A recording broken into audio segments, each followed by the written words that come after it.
Salut tout le monde! Alors, cette semaine, on reçoit Audrey Jackson, qui est dans ma famille, en fait. Audrey vient juste de graduer et elle est maintenant officiellement médecin de famille. Donc, on parle avec elle de sa carrière, mais aussi du fait qu'elle a continué d'être une athlète à haut niveau tout en étudiant pour devenir médecin de famille. Donc, un parcours vraiment intéressant puis surtout rempli de volonté, honnêtement. Très impressionnant. On vous rappelle qu'on vient de sortir la nouvelle couleur pêche qui est absolument magnifique. Donc, juste aller sur notre site web pour aller voir ça. Vous pouvez utiliser le code mot à mot pour avoir 15 % de rabais sur tous les articles à prix régulier. Donc, la collection pêche en fait partie. Puis, on vous rappelle aussi que si vous utilisez le code mot à mot 10 sur le site web Jungle torréfacteur, un torréfacteur de café, bien, vous avez aussi 10 % sur votre prochaine commande. Donc, allez magasiner. Puis, sinon, avant, écoutez le podcast. Je suis ton gars, ton gars, tant que je sens ton cœur, ton gars, je suis ton gars. Donc, bonjour tout le monde. Cette semaine, on reçoit ma petite cousine, Audrey Jackson. Audrey qui a étudié en médecine, mais qu'elle a conseillé aussi sport et études. Donc, je suis bien excitée d'en apprendre un peu plus sur son parcours, puis vraiment sur la conciliation entre un sport de haut niveau et des études aussi de haut niveau. Donc, Audrey, je te laisserai te présenter puis nous expliquer un peu plus qu'est-ce que tu fais, puis où est-ce que tu es rendue maintenant, là, parce que tes études sont terminées. Mais oui, en fait. Donc, en fait, j'ai fait ma médecine à l'Université de Montréal. J'ai terminé en juillet 2024. Donc, je suis médecin de famille et j'ai fait un 3 mois de spécialité en obstétrique que j'ai fini dernièrement en décembre. Donc, je vais commencer à travailler en janvier 2025. Puis, tout au long de mon parcours scolaire, en fait, j'ai conseillé sport-études en athlétisme, plutôt le sprint 200-400 mètres, que j'ai pratiqué tant au niveau scolaire qu'au niveau civil, que j'ai participé à plein de compétitions, tant nationales qu'internationales. Donc, c'est ce qui fait ma petite particularité de mon parcours en médecine. Donc, est-ce que tu pratiques encore ton sport? Oui, je pratique encore mon sport, à voir où que ça m'amène, mais oui, je continue encore à courir. Parfait. Puis quand tu dis, mettons, au niveau civil versus au niveau scolaire, c'est quoi la différence entre les deux? Bien, en fait, c'est pas les mêmes compétitions. Au niveau scolaire, moi, j'ai participé avec les Carabins de l'Université de Montréal. Donc, on a vraiment un réseau universitaire avec des compétitions particulières. Puis, c'est pas nécessairement les mêmes athlètes qui y participent. Puis, civil, bien, c'est d'autres compétitions supplémentaires.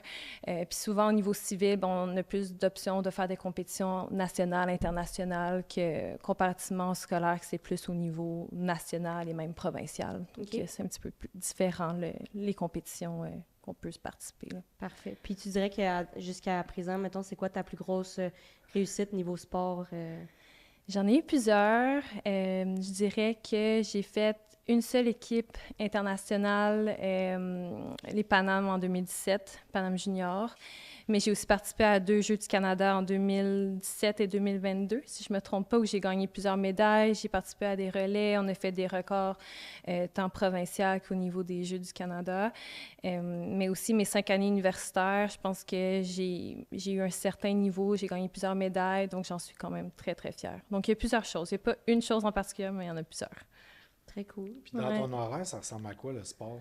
En fait, c'est ça. Je m'entraîne 3 à 4 fois semaine. Encore à ce jour-là? Encore à ce jour. C'est des entraînements qui durent 2 heures de course, 3 fois semaine, plus des musculations que j'ai 2 à 3 fois semaine qui durent environ 1 heure. Donc, ça ressemble un petit peu à ça. Puis ça, c'est avec des professionnels, là, dans le sens c'est une équipe ou c'est personnel? Non, en fait, professionnel dans le sens que j'ai un club civil, je m'entraîne avec eux, on a un groupe d'entraînement qui comporte des sprinteurs, mais aussi des demi-fondeurs. Puis on est aussi encadré par un préparateur physique pour tout ce qui est musculation, donc c'est ça. Puis je suis aussi encadrée par une préparatrice mentale, donc j'ai plusieurs professionnels qui m'entourent actuellement. OK, pour le mental aussi. Oui, c'est vraiment très important. C'est quoi le pourcentage, là, mettons, mental, physique, là, tu sais? En tout cas, moi, je trouve qu'il y a un bon 70% que c'est mental et 30% c'est physique. Ah ouais? Ouais, moi, je trouve, ouais, tant que ça, parce que je trouve que t'as beau être super bien préparé au niveau physique, si le mental n'est pas là lors des compétitions, ben ça peut flancher complètement. Ouais. Puis je pense que ça fait une énorme différence d'être suivi en préparation mentale de ce côté-là. Mais tu sais, pour le sport, mais aussi, je trouve, dans mon métier, je pense que ça m'a aussi aidé pour tout ce qui est gestion du stress, gestion de mon temps, tout ça. Je pense que ça a vraiment été un plus-value dans mon parcours. Oui, c'est important en médecine. On entend souvent ça, là, que c'est de rester calme, puis de... Oui, clairement. C'est le fait d'avoir pratiqué ça toute ta vie dans ton sport aussi. des situations de stress en tant que médecin, probablement que tu es comme plus capable d'être groundé parce que tu connais tellement ça, la pression. Oui, exactement. Tu sais, le nombre de fois en compétition que tu avais tellement de pression, tu comme les gradins. Tout le monde est là dans les gradins à te regarder. Puis tu te dis, ah, ben le temps que je vais faire aujourd'hui va vraiment avoir une importance sur les prochaines compétitions. Ça amène énormément de stress. Mais je pense qu'être capable de gérer ce stress-là quand tu arrives dans des situations cliniques d'urgence, ben je pense que c'est un bagage de plus que je peux apporter dans ces situations-là. Et là, est-ce que ton temps d'entraînement a diminué? Tu sais, là, depuis que tu es médecin de famille, j'imagine, malgré que les études, ça demande aussi beaucoup, mais c'est-tu la même affaire ou... Oui, j'étais capable de garder la même affaire pendant mes études. Okay. Là, je vais commencer à travailler en janvier, mais ce qui est beau de la médecine familiale, c'est qu'on peut quand même gérer notre horaire. Okay. Donc, je pense que ça va être plus facile de gérer mon horaire sportif en tant que médecin de famille qu'étudiante. Exactement, parce qu'en tant qu'étudiante, tu as vraiment un 8 à 5 ou un 8 à 6, puis des fois, tu as des 12 heures, puis tu es comme un petit peu limité. Mais je pense qu'il m'a vraiment beaucoup aidé, c'est mon coach, il est super compréhensif. Des fois, je m'entraîne pas nécessairement en même temps que mes coéquipiers, mais on s'arrange pour se parler, puis on s'assure que... C'est sûr qu'il faut qu'ils comprennent que... Exactement. Ça, tu es occupé ailleurs aussi, c'est quand même important, là, c'est ça. Mettons, là, présentement, tu t'entraînes encore autant, comme tu disais. Est-ce que vous avez un objectif clair et précis en tête ou c'est juste de garder la forme pour la prochaine compétition? Dans le sens, avez-vous déjà une prochaine compétition d'inscrite?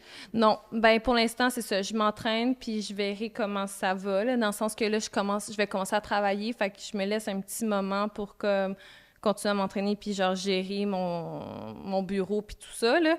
Puis éventuellement, je pense que ça va être plus cet été qu'on va vraiment s'établir des objectifs clairs, à savoir où qu'on s'en va, là. Oui, c'est ça. Est-ce que tu t'entraînais pour les Olympiques ou tu savais que, tu sais, je vais rester du haut niveau, mais tu sais là, que tu te rendras peut-être pas là, puis tu le fais par plaisir, mettons? Oui. Bien, initialement, je pense qu'il y a quelques années, je planifiais vraiment d'aller aux Jeux olympiques, mais veux pas, avec les études, tout ça, ça fait en sorte que j'ai remis mes objectifs clairs. Puis je me suis rendu compte que ce niveau-là, il était peut-être pas aussi atteignable que je pensais que ce l'était, là. Donc, moi, mon objectif, c'est de rester le plus haut niveau que je peux. Puis si ça m'amène à faire des grosses compétitions, bien, tant mieux, mais je me mets pas cette pression-là supplémentaire parce que sinon... Parce que les chances d'aller aux Olympiques, ça doit être pas évident quand même. C'est pas évident. Il faut vraiment... Tu sais, c'est-tu faisable? Y en a-tu qui l'ont fait, mettons, médecine puis 30 ou... Oui, bien, je connais une personne qui l'a fait, mais qui fait pas sa médecine à temps plein. C'est dans le sens qu'elle fait à temps partiel, puis de plus de temps. Tu peux aller faire des camps de compétition un petit peu quand tu veux dans ton année. Chose que j'étais pas capable de faire parce que moi, je tenais vraiment à le faire à 100 % ça, ma tu t'es médecine. pas mis, mettons, toutes les chances l'autre sideline le plus simple non. Fait que je suis quand même contente de où je me suis rendue dans le sport, puis peut-être ça va m'apporter des choses dans le futur, qui le sait. Mais c'est ça. Si tu avais eu le choix, mettons, de faire vraiment professionnel, olympique, tout ça, juste faire ça, payant, assez payant pour en vivre, t'aurais-tu fait que du sport ou... Non, j'aime vraiment trop mon métier. J'aime vraiment trop la médecine pour me dire que je me mets dans le sport à 100 %. J'aime tellement ça, la relation que j'ai avec les patients, avec les autres professionnels. Ce côté-là, je ne pourrais pas l'avoir dans le sport. C'est sûr que le sport, ça amène des expériences, c'est unique. C'est différent, là, mais c'est pas non plus tout le monde qui peut être ça a l'air médecin. tellement intense pendant une courte, moyenne période de temps qu'à un moment donné, j'imagine. Mais tu sais, c'est...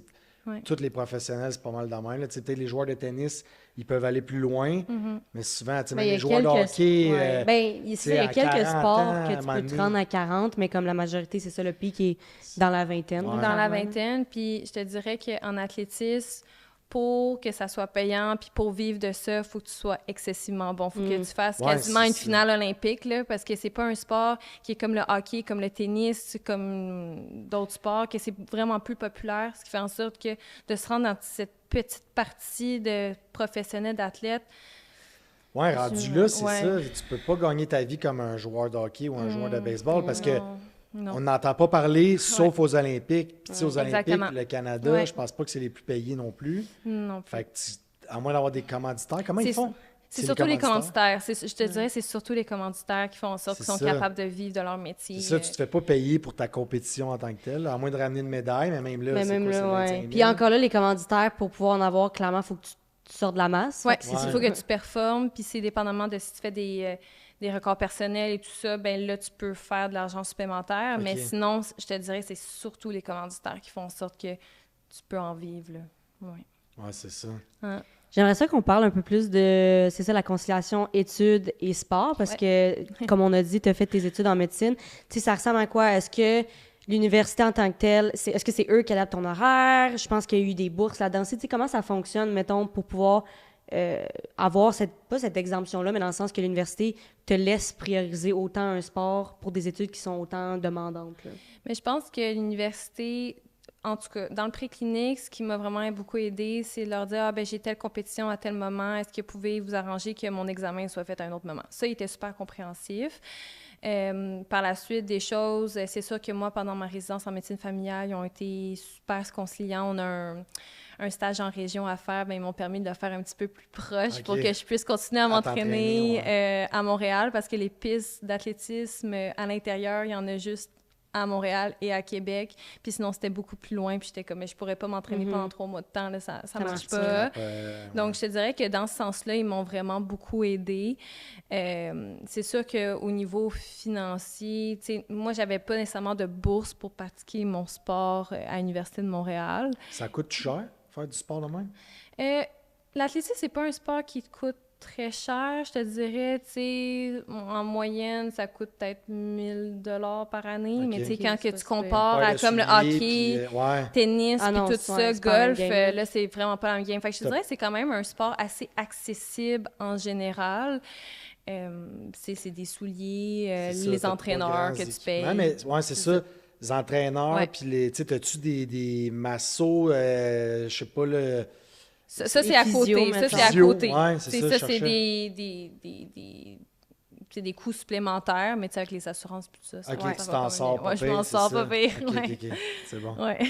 Fait que c'était plus au niveau de ton horaire, mettons, que l'université était capable de t'aider. Oui, mais dans le sens que l'université m'a jamais vraiment aidée par rapport à, tu sais, quand je faisais mes stages, ben j'étais là de 8 à 4, puis tu sais, j'étais là de 8 à 4. Fait que c'est moi qui devais arranger mon horaire pour être capable de concilier mon sport et mes études, mais quand j'arrivais pour faire comme des examens ou quelques stages un petit peu plus loin, ben là, il était un petit peu plus compréhensif. Fait que c'est comme ça que ça m'a aidée. Mais honnêtement, je pense que ce qui m'a beaucoup aidée, c'est le fait que moi, c'est un sport individuel. Fait que moi, je peux quand même m'arranger pour m'entraîner des journées où que mes coéquipiers ne s'entraînent pas. C'est sûr que c'est pas optimal. Mais par exemple, tu joues au soccer, tu joues au hockey. Ouais, tu peux pas. Tu sais, l'entraînement, t'es à 4 heures.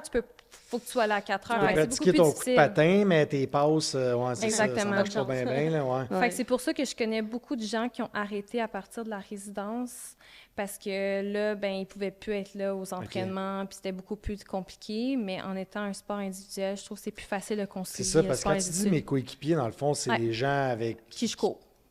C'est ça, mais qui me motive, compétitionner un contre l'autre, dans le fond? Aussi. Ben, on compétitionne un contre l'autre, mais ça reste que, tu sais, on s'encourage ensemble lors des reps et tout ça. C'est ça, ça t'aide à avancer, exactement. Mais en même temps, ça reste que... Puis, c'est ça, parce que là, c'est pas du relais. Tu as parlé tantôt... Le relais, c'est vraiment plus sur les équipes, tu sais, du Québec ou comme Canada et tout ça, mais... T'sais, dans mon groupe d'entraînement, on s'entraîne en disant « Ah, ben tu fais tel rep, je vais être là devant toi pour genre te pousser, puis l'autre rep, ça sera moi, puis des choses comme ça. » Fait que c'est plus se motiver les uns les autres parce que ça reste que l'athlétisme, tu cours en rond. Des fois, ça peut être un petit peu démoralisant, puis tu donnes à comme 115 % pour comme mais c'est ça, justement, la course à relais, c'est-tu comme un... Tu sais, pas un bonbon, mais c'est-tu comme une épreuve un peu pour changer, pas le mal de place, mais... Moi, je dirais que oui. Ben oui, ça change le mal de place, parce que des fois, on a des 4x400 mètres. Un 400 mètres, c'est horrible comme distance, là, dans le sens que comme tes jambes, ils flanchent à la fin, mais on dirait que quand t'es dans un relais, t'as juste un bâton dans les mains, puis on dirait que comme... Tout change. Tout change. T'es capable de courir un 800 mètres à la vitesse d'un 400 mètres. Que la personne attend. Exactement, là. Fait que je trouve que... Penses-tu, mettons là, que t'as le choix entre gagner une médaille d'or d'un 400 mètres en équipe, mettons 4-4, ou un individuel 200 mètres, quel des deux tu prendrais? Ah, c'est difficile. Parce que, tu sais, individuellement, tu te dis, j'étais capable de faire ça tout seul. Je l'ai fait moi-même, Mais en même temps, tu sais, gagner en équipe, c'est quelque chose aussi... Tu vis de quoi avec du monde? Avec du monde. Fait que, c'est tough. Je pense... Je pense que je dirais individuel. Ouais. Je pense que pour la suite puis pour l'ensemble, c'est mieux, là. Ouais. Mais je pense que... Tu passes moins un peu inaperçu qu'en équipe, là, c'est ça. Mais en même temps, en équipe, souvent, il y en a quand même... Ben, c'est pas tout le temps, là, mais tu sais, tu peux sortir de la masse de ton équipe aussi. Tu sais, mettons, c'est toi qui as rattrapé les autres. Ça peut paraître aussi, mais je comprends. Je pense que j'aurais dit la même chose, là. Comme tu dis, tu le gagnes en équipe, mais tu perds en équipe aussi, mais... Tu sais, quelqu'un qui fait une erreur, là, ça doit être... Parce que c'est pas long, là. Tu t'entraînes 4 ans pour... Ça. Mais c'est ça. J'ai l'impression que c'est ça l'avantage d'un sport individuel, c'est que tu dépenses juste de toi versus en équipe. Tu te plantes. Mais là, quelqu'un là, court pas assez vite, t'es comme, hey, s'il avait fait... Toutes les 3 autres ont donné leur max. Puis malheureusement, mettons, l'autre, c'était pas sa meilleure journée. L'échappée de témoin, ça arrive, mais c'est ça. Ouais, ça fait partie de la game. C'est pour ça que, tu sais, quand t'es individuellement, tu te dis comme, ben là, si j'ai pas bien couru, ben là, c'est ma faute. Mais t'as toute cette pression-là aussi. Là, aussi. C'est une pression qui est différente, mais ça reste que dans un relais, t'as aussi une énorme pression parce que tu veux pas décevoir tes coéquipiers. Ouais, c'est quasiment pire parce que si tu te trompes tout seul, ben c'est moi, puis c'est tout. Là, t'en as 3 autres qui te regardent comme... c'est ça, ton copain aussi pratique l'athlétisme quand même haut niveau. Est-ce que c'est comme ça que vous vous êtes rencontrés? Oui, on s'est rencontrés il y a 10 ans en camp d'entraînement en Californie. Et vous allez vous marier? On se marie l'année prochaine. Félicitations. Merci. Puis lui, en fait, c'est ça, il faisait du son auteur. Il a arrêté l'année passée parce qu'il y avait plusieurs choses dans sa vie de ses temps. Là, il est retourné faire un MBA, il est physio à temps plein. Fait que là, à un moment donné, là, il coach. Mais on s'est rencontrés en athlétisme, puis on a gardé le même niveau. Là. Il faisait les mêmes compétitions que moi, puis là, moi, je continue, il arrête, mais là, il s'est reconverti. Il doit s'entraîner quand même. Oui, là, il veut faire un triathlon. OK. C'est une autre affaire, ça. C'est une autre affaire. Mais l'entraînement du saut en hauteur, c'est physique, c'est musculation? C'est musculation, pliométrie, Mais c'est ça, il fait-tu que pratiquer son saut ou il fait d'autres épreuves, j'imagine? Il fait d'autres... il pratique... en fait, il s'entraîne, il fait beaucoup de pliométrie, tout ce qui est comme saut, sans nécessairement sauter, mais comme pour travailler son bounce, il fait de la musculation. C'est sûr qu'en début d'année, il pratique son cardio, sa vitesse, puis tout ça. Mais je te dirais que beaucoup, c'est surtout sa courbe.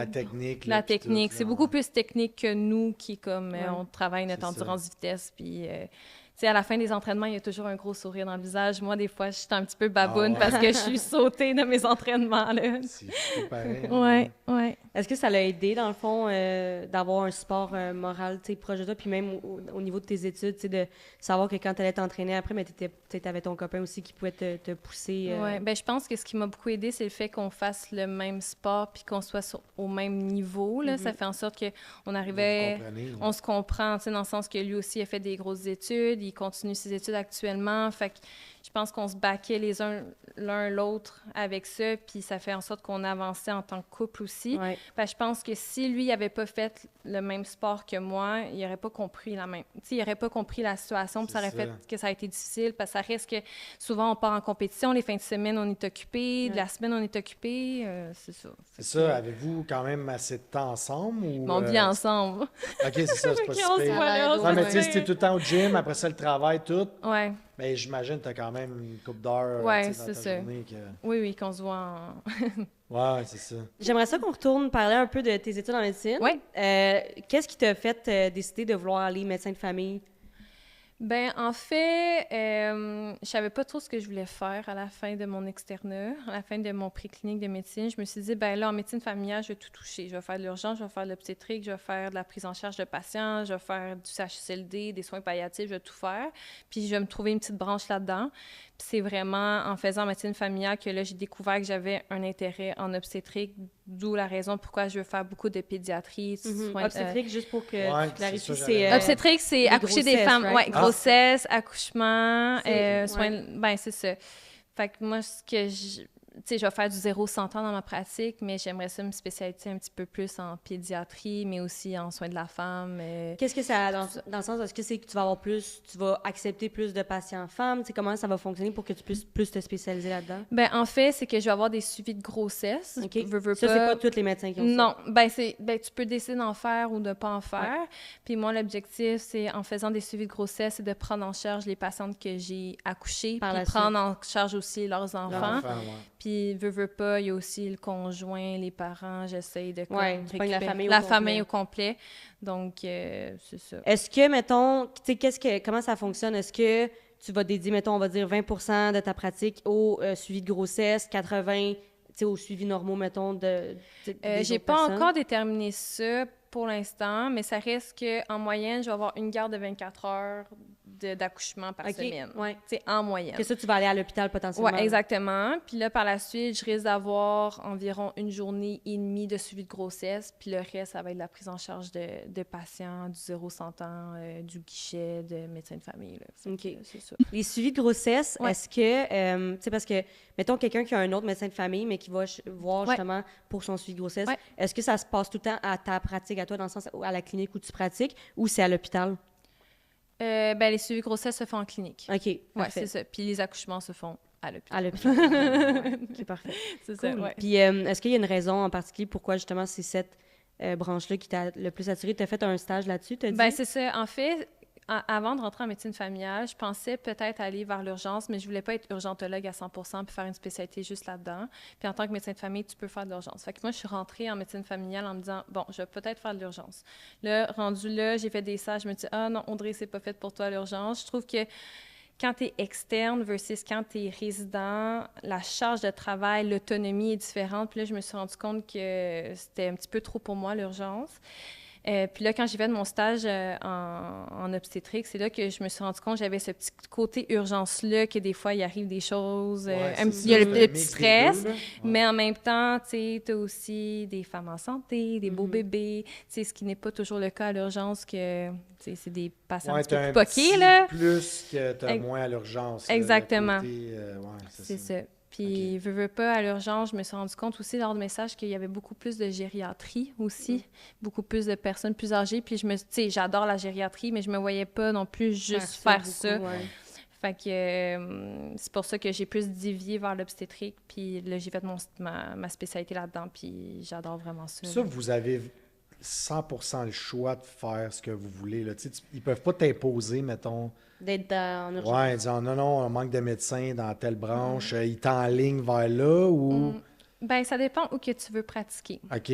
Si tu veux pratiquer en région, si tu veux pratiquer à Montréal. Je dirais qu'à Montréal, tu sais, ils t'enlignent pas pour faire une chose en particulier. Ils se sont pas alignés pour dire « Ah, toi, tu vas faire l'obstétrique, toi, tu vas faire l'urgence. » Mais un médecin de famille qui veut juste faire la prise en charge à Montréal, c'est quasiment impossible. Okay. En fait, on a des obligations de soit faire de l'hospitalisation, du CHSLD, des soins à domicile, des choses supplémentaires qu'on doit faire en plus de la prise en charge.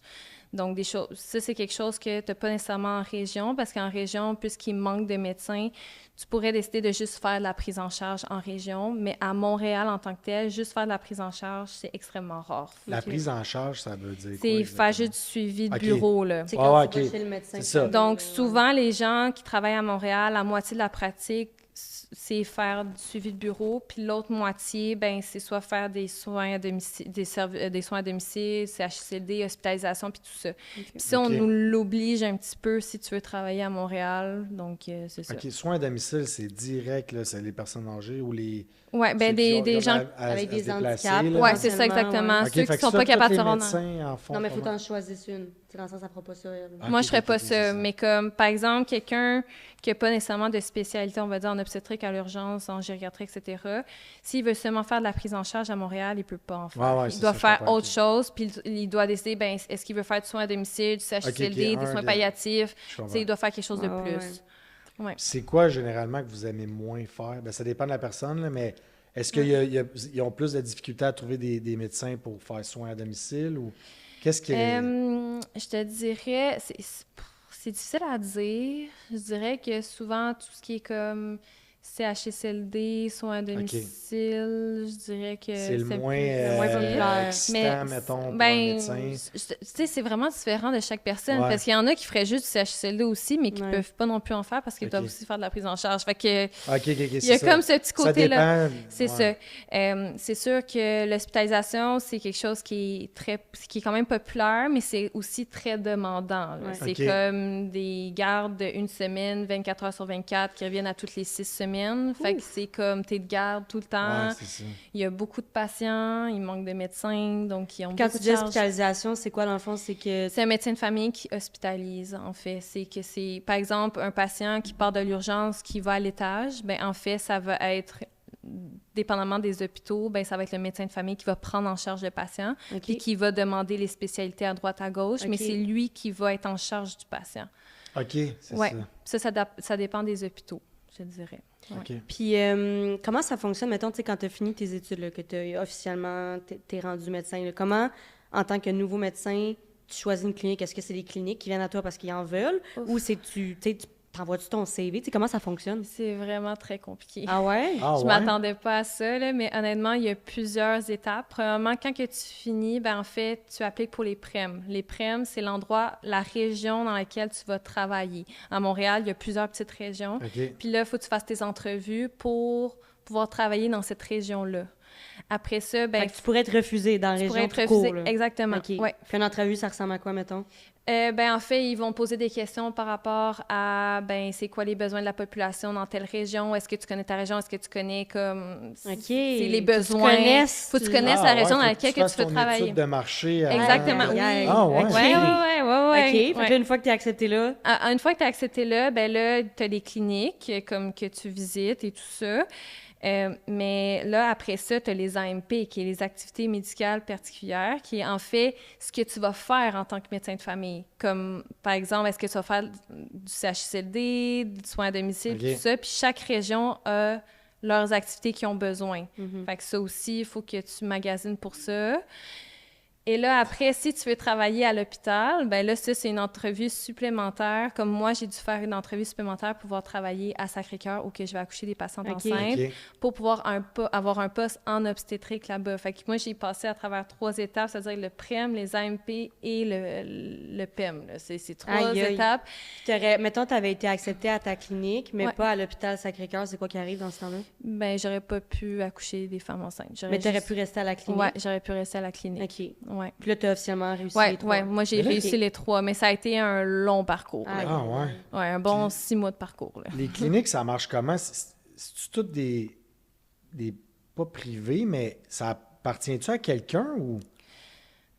C'est une bonne question. C'est une bonne question. Parce que, me semble, je connais des médecins qui partent leur clinique, fait que c'était comme entrepreneur. Ben, vous êtes tous des travailleurs autonomes, Oui, on est tous des travailleurs autonomes. Ouais. Mais tu peux-tu avoir ta clinique puis t'engages, tu sais, comme un dentiste, t'engages d'autres médecins? J'assume que oui. Ça doit être possible. Ça, mais comme là, la clinique que mais tu moi, vas en travailler... fait, moi, je travaillais dans un GMFU qui est un GMF universitaire. Fait que, fait que moi, je vais faire... Fait que ça fait partie d'une université? Oui, ça fait partie de l'Université de Montréal qui va voir le jour prochainement, puis qui va avoir des résidents à partir de 2026.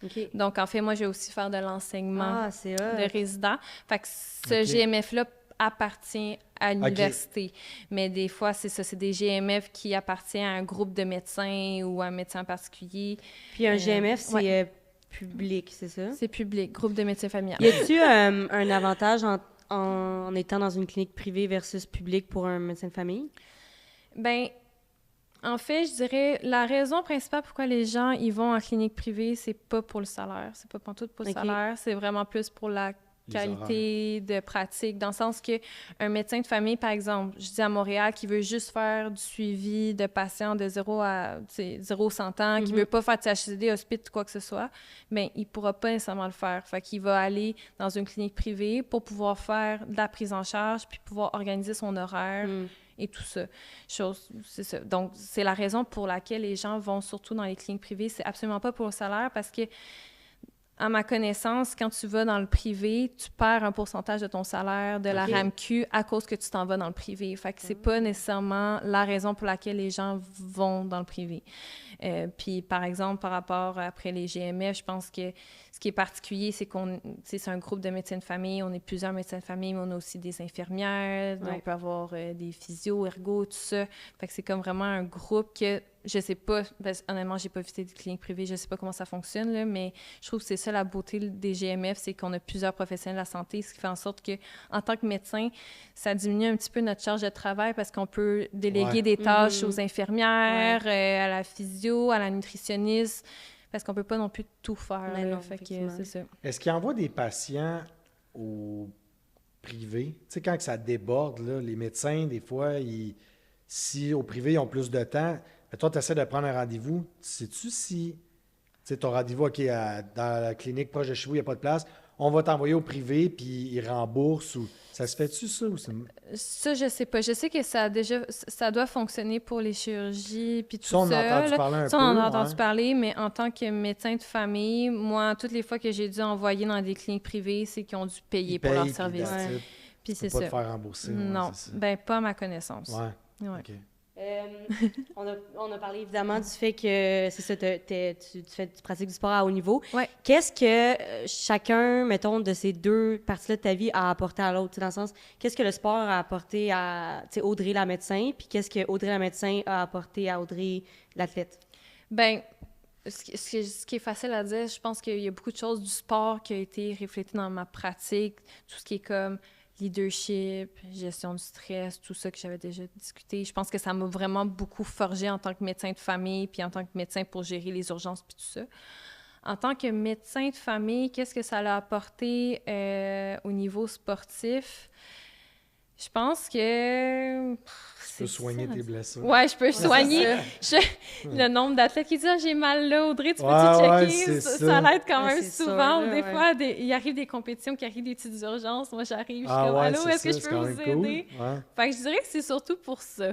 La discipline. Ben, t'avais la discipline du sport mais c'est ça. Qui t'a apporté dans la médecine, j'imagine. Mais je trouve qu'il y a beaucoup de choses du sport qui se sont transférées à la médecine. Puis là, la médecine, ça me permet d'aider un petit peu mes coéquipiers dans le sport. Ouais, c'est ça. Ouais. Parce que c'est souvent ça, là, tu sais, on entend, mettons, le sport d'équipe ou whatever. C'est vraiment ça, là. Ben, l'esprit d'équipe, la discipline dans la vie, ça apporte, là, puis tu sais, comme moi, j'ai commencé le sport, j'étais comme en secondaire 3. Ben, l'athlétisme, j'ai fait d'autres sports avant, là, mais...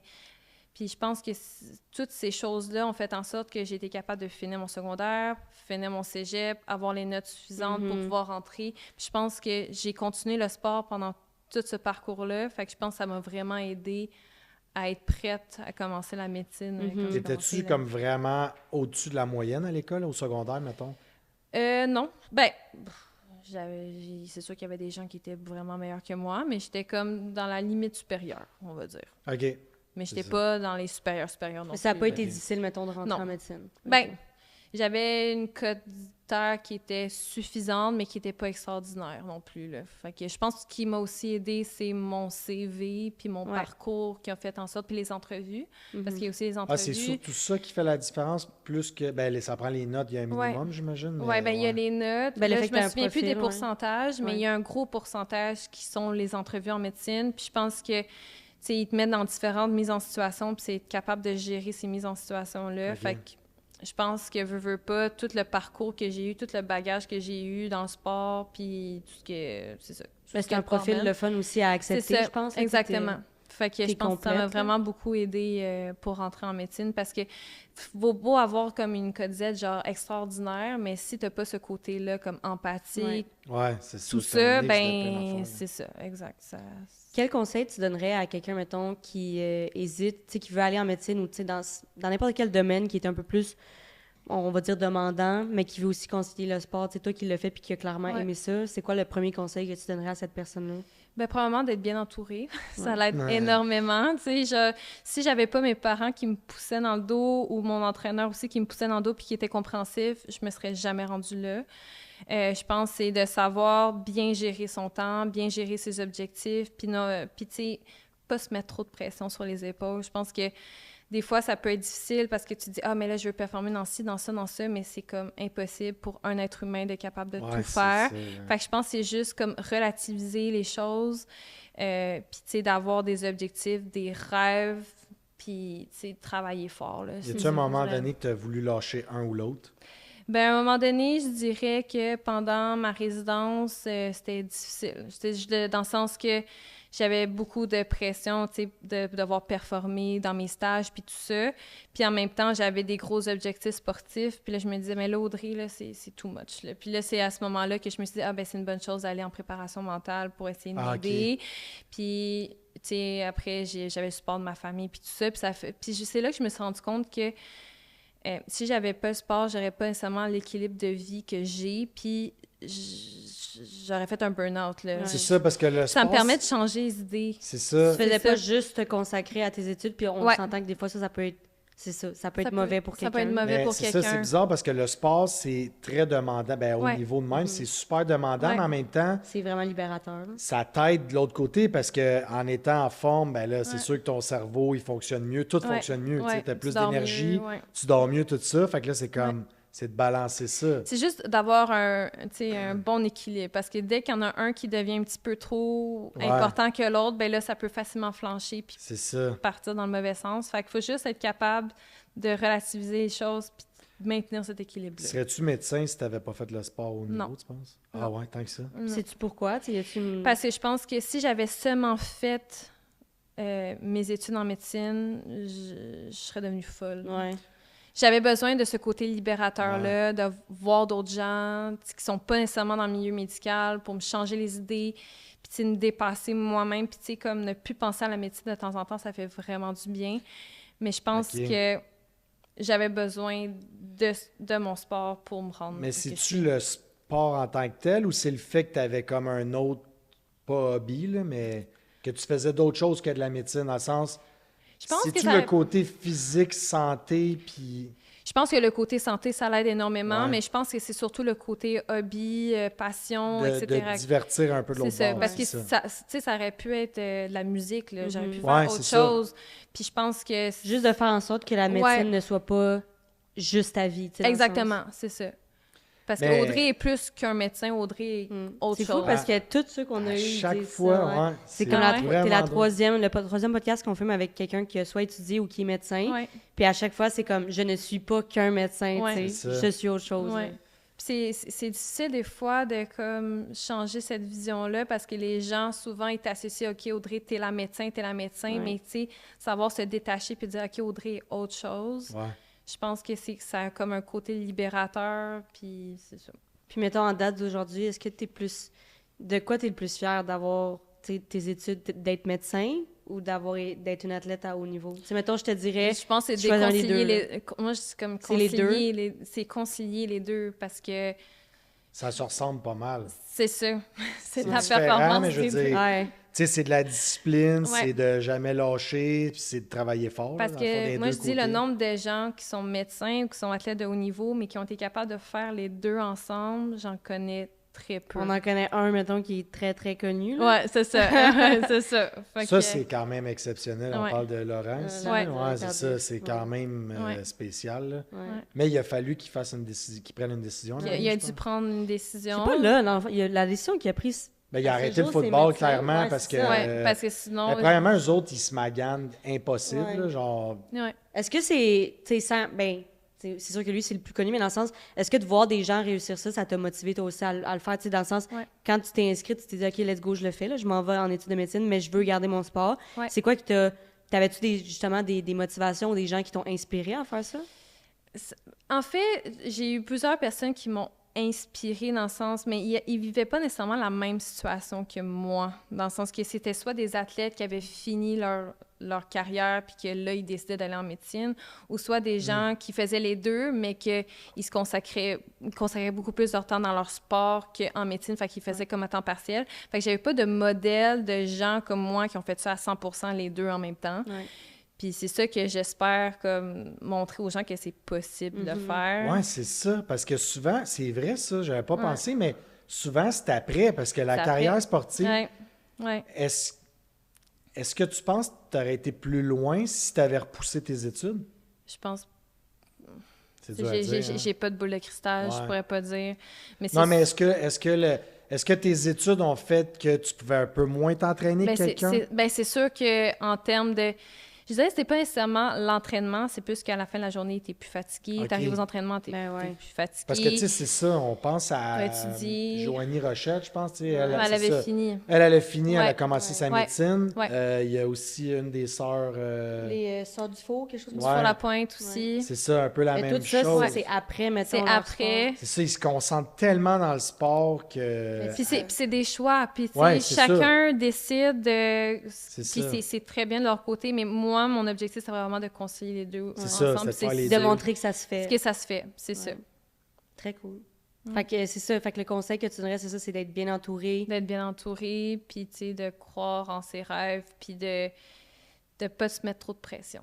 Ouais. Je dirais que c'est ça. Ouais, c'est ça. Mais c'est ça que... moi, c'est ça que je trouve... je trouve ça impressionnant que... Parce que t'as vraiment l'air de pas t'être mis de pression. Ouais. Puis, tu sais, on s'entend que c'est 2 domaines, la médecine et le sport, qu'on a l'impression que les gens se mettent trop de pression des fois. Mais des fois, je me mettais beaucoup trop de pression. Puis c'est à ce moment-là que soit mon copain ou mes parents, ils disaient, là, Audrey, faut que tu décroches. Ouais, c'est ça. Parce que là, on te reconnaît plus. Puis là, c'est à ce moment-là que là, mon mindset devait changer. Puis c'est ça. C'était quoi tes trucs pour... Ben, ça a été des trucs. Ça a été vraiment de décrocher, je pense. Il y a des moments que là, j'étais comme, là, je suis trop dans mes études, ben là, il faut que je décroche, il faut que j'aille faire autre chose. Ouais, des fois, ou vice-versa. Un pas de recul. Là, un pas de recul, comme là, à l'entraînement, tu sais, je me mettais beaucoup trop de pression, mais là, c'est juste d'en discuter avec mon entraîneur pour dire, là c'est too much, là, genre, je vais comme péter aux frettes. Puis là, c'est ça qui est bien, c'est qu'il est tellement compréhensif, mon entraîneur, qui était comme, ben là, Audrey, on va prendre un moment de pause, on va juste, tu sais, s'entraîner pour avoir du fun, puis on reviendra sur ces objectifs-là un petit peu plus tard. Puis veux pas, je continue à m'améliorer malgré ça, parce que là, j'ai arrêté de me mettre de la pression, puis c'est ça. Je pense que c'est ça le secret de l'équilibre un peu, puis bien réussir, parce que, tu sais, souvent, on en voit, il performe full pin, il éclate. Ouais, c'est ça. La gymnaste, là, j'oublie son nom, là, mais... Simone Biles, elle...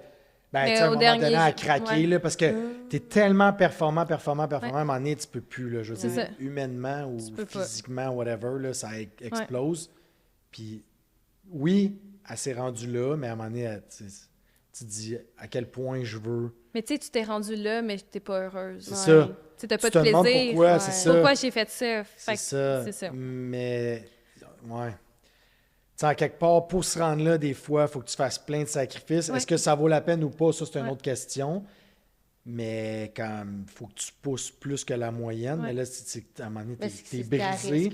Elle a été chanceuse, mais il y en a plein qui s'en remettent pas. Mais c'est parce que souvent, c'est que c'est clairement niveau de même, ça devient toute ton identité et tout ton temps.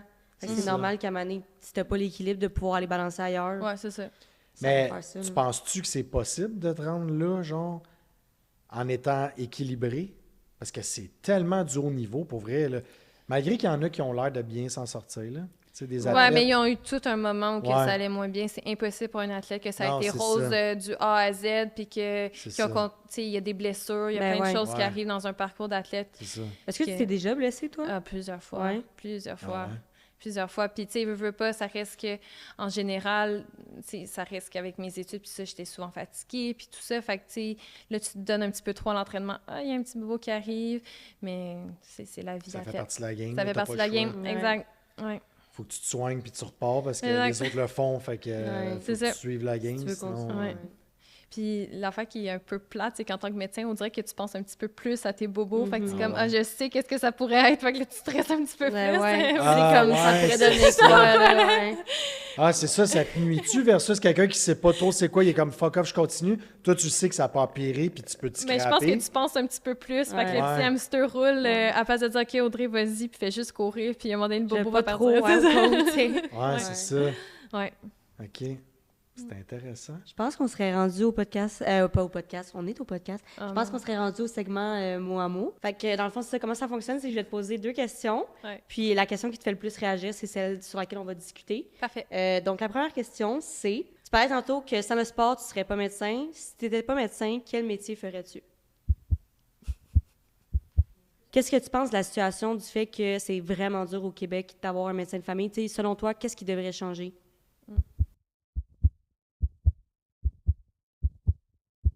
Donc, la question qui t'a fait le plus réagir, c'est la première. Donc, ce serait à savoir, si tu n'étais pas médecin, qu'est-ce que tu serais, en fait? J'aurais été policière. C'est vrai? Oui, comme mon papa et comme mon grand-papa. Ben oui. Beaucoup de monde dans ma famille. Pourquoi? Mais parce que tu as un certain côté relationnel avec les gens. Mais aussi, je trouve ça quand même cool qu'ils se promènent avec des armes. J'aime bien ça, laser tag, toutes choses comme ça. Puis, tu sais, le nombre d'histoires que mon père me raconte, là, que je suis comme, oh my God, j'aurais tellement aimé ça être là. Mais ouais, j'aurais été policière, for sure, là, à 100%. Mais ça a quand même changé, je pense, le métier de policier avec les années. Fait que mon père, il m'a dit, ben, tu sais, t'aimes ce côté-là médical, va en médecine. Ouais. Puis, ça va être mais payant. si j'avais pas été en médecine, je pense que je serais allée Mais toi, tu n'étais pas acceptée, tu serais allée policière pareil. Oui, je pense que oui. Wow! Ouais. Fait que, ben merci beaucoup, Audrey, d'être venue. C'était vraiment intéressant. Je pense que les deux, on a vraiment aimé ça. Cool. Puis, ben, j'espère que tu as aimé ça. Oui. On donne tant la possibilité à la personne, si elle veut, à la fin, de nommer ses réseaux sociaux, de se présenter une dernière fois, ou s'il y a des choses que tu veux que les gens aillent voir, ou s'il y a un sujet qu'on n'a pas discuté, que tu voudrais conclure avec ça. Là. Fait que je te laisse la parole s'il y a quoi que ce soit que tu veux dire à la fin. Suivez-moi sur... Suivez-moi sur Instagram. Non, mais... Jackie Tracky. Jackie Tracky. Ah ouais, OK. Ouais. Cool. Je me fais tout le temps niaiser là-dessus. Ah ouais? Mais sinon, je suis pas tant sur les réseaux sociaux, mais... Y a-t-il quelque chose qu'on n'a pas dit que... Non, mais je pense de se tenir informé par rapport à tout ce qui se passe, par rapport à la santé, d'avoir, un petit grain de sel, là, par rapport à ce qui se dit, là. Puis de pas nécessairement tout croire ce qui se dit dans les médias. Je dirais, c'est ça. Ça, c'est dur. Ouais. Moi, je vois des affaires passer, puis on dirait... Je le sais, là, je me dis non, mais... Ouais. Parce qu'il se dit plein d'affaires. Mais je trouve qu'il se dit beaucoup d'affaires, mais je pense qu'on devrait plus concerter les médecins de famille à savoir ce qui se passe réellement sur le terrain. Y a-t-il quelque chose que tu dirais, mettons, par rapport à ça? C'est sûr que tu commences, là, mais... Tu sais, moi, je trouve que c'est pas normal en tant que médecin de famille qu'on a autant de paperasse, qu'on passe énormément de temps à gérer des dossiers de patients, de bureaux, tout ça. Ce temps-là, on pourrait être passé à voir des patients, avoir plus de patients. Puis je pense que en tant que médecin de famille, tu sais, on parle beaucoup de on peut faire plein de choses, mais je trouve qu'on a beaucoup de restrictions de ce qu'on peut faire. Fait que je trouve que ça aussi, c'est quelque chose qui devrait être plus discuté, qu'on n'entend pas nécessairement parler dans les médias. Ce serait quoi la solution, mettons? Mais je pense que c'est de laisser les médecins de famille faire ce qu'ils veulent faire. Il y a des médecins de famille qui voudraient faire de la prise en charge, juste faire de la prise en charge à Montréal, mais qui ne peuvent pas le faire parce qu'ils doivent faire autre chose qu'ils ne veulent pas nécessairement faire. Je pense que c'est de concerter les médecins de famille plutôt que leur imposer des choses. Je pense que c'est d'aller dans le milieu, de leur parler, de voir c'est quoi les améliorations qui pourraient être faites dans le système. Donc, je pense que ça serait quelque chose, un bon message. Bien, merci beaucoup. Merci. Merci à vous de m'avoir accueilli. Ça fait plaisir. Je sais